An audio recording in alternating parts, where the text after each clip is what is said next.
Hi, I'm Phil Buchanan. I'm president of the Centre for Effective Philanthropy, and we work with donors and charitable foundations around the world, primarily in the United States, but also around the world.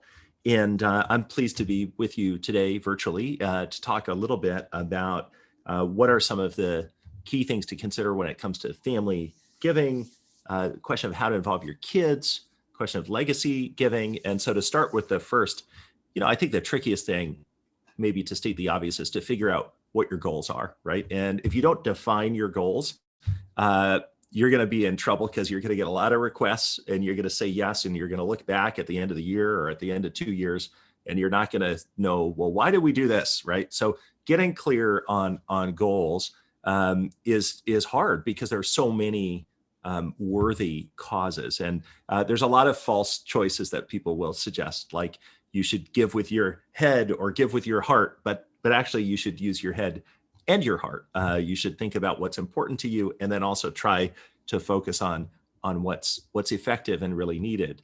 Another false choice, I think, when it comes to goals is people say, well, you should only focus on root causes, and then other people say, no, you got to alleviate, suffering that's present here and now. And I think you can do both. Sometimes on the same issue, you can do a little bit of both.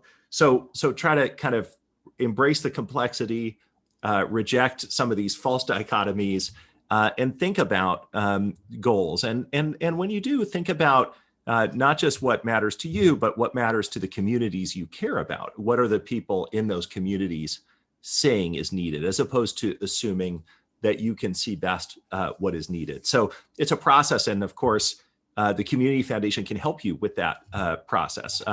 And that's what they're there for. So you don't have to do it all on your own. And then once you do have clarity on, maybe one or two or even three goals that really matter to you, I think a big issue is then to figure out, well, how do we find effective approaches and organizations? And there again, you don't have to be on your own. You can lean on the professionals at the Community Foundation, nonprofit leaders, others who are closer to the ground than you are. The whole question of, well, how to involve the different generations is tricky. And I think sometimes I've seen, donors with significant wealth make assumptions about what their kids want, that they want to be, that they want to be involved, or that they believe in exactly what you believe in terms of philanthropic goals. So it's really important to try to have open, honest conversations with your kids about how they want to be involved, and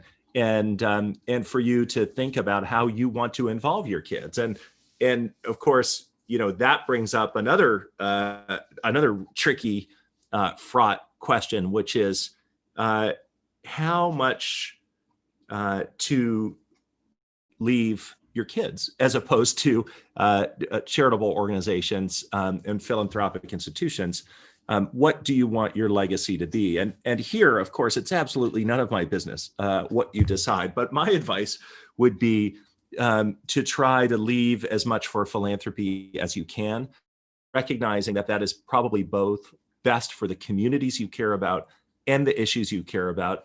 And I would argue long-term, in most cases, best for your kids. And so really to think about to being as focused on doing good, on helping the communities and issues you care about after you're gone, that's